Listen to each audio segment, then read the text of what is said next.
The Chinese military says a U.S. spy plane deliberately intruded into a Navy training area last week in the South China Sea and is urging Washington to restrain its troops.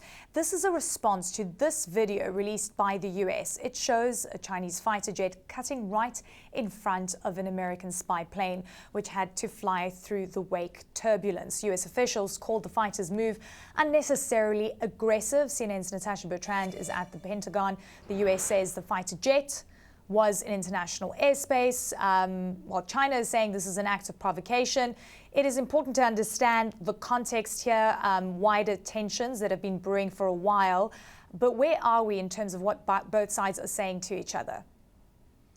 Yeah, Eleni, so we actually just heard from U.S. Secretary of State Antony Blinken, who spoke about this to reporters, telling them that he does believe that the Chinese pilot in this instance was acting very dangerously and that the U.S. aircraft was operating in international airspace, but really underscoring the fact that this is exactly why the U.S. wants to keep those military-to-military channels open with the Chinese to avoid this kind of confrontation and something, of course, that could lead to a dramatic escalation between the two countries. And he's saying that because just this week, the U.S.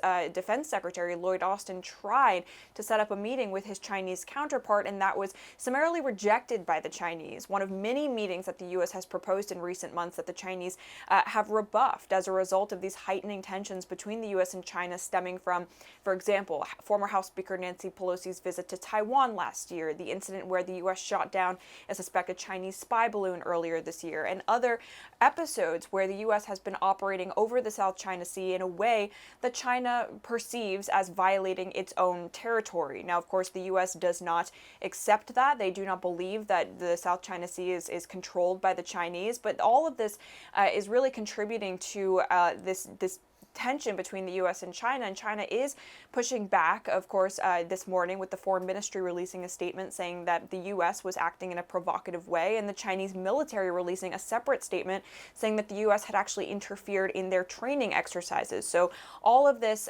really underscoring for the U.S. why it's important to have this dialogue so that as two major, obviously, military powers, they avoid some kind of collision that could then spark a broader conflict between the two countries. This incident comes at a very sensitive time. So let's expand the conversation now with CNN military analyst General Wesley Clark. He is a former Supreme Allied Commander of NATO. General, thank you so much for being with us. At the core of this incident is the dispute between China and the United States over the South China Sea. China says this happened over their training ground. The United States says this was international waters. I'm wondering what you make of that dispute. Well, I think it's very important for the United States to continue to insist that this is international waters. Something like a third of the world's commerce goes through the South China Sea. That's not China's territorial waters under the law of the Sea Convention. It is something they declared with a nice so-called 9-dash line that was some government wrote up from China in 1948, and they've suddenly seized on it. This has gone on for several years. They built up the atolls. They put air bases on these atolls after they promised they wouldn't. They armed them with air defense missiles after they promised President Obama they wouldn't do that. And so we're continuing to assert freedom of navigation in the seas and freedom to do air reconnaissance in the skies. And we must continue to insist on this. Obviously, one of many points of contention between the two powers, but perhaps the most likely to lead to a dangerous escalation, right? Because as we saw in this video, the surveillance plane encounters turbulence. If there's any kind of miscommunication or miscalculation, there could be a serious incident. That's right. It could cause an incident, and it's happened in the past. Some 20 years ago, an American reconnaissance plane had its wing clipped by a Chinese fighter. It had to make a forced landing in Chinese territory. The Chinese got an intelligence bonanza out of that.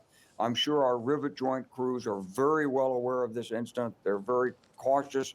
And if anything were to happen, of course, the number one thing is protect the intelligence collection information that's on board that rivet joint. That has to be protected at all costs. But this is the nature of the intelligence game. We've got to fly there. We've got to get their radars to alert at us. We've got to pick up the emissions from those radars to understand what's there and what the threat might be.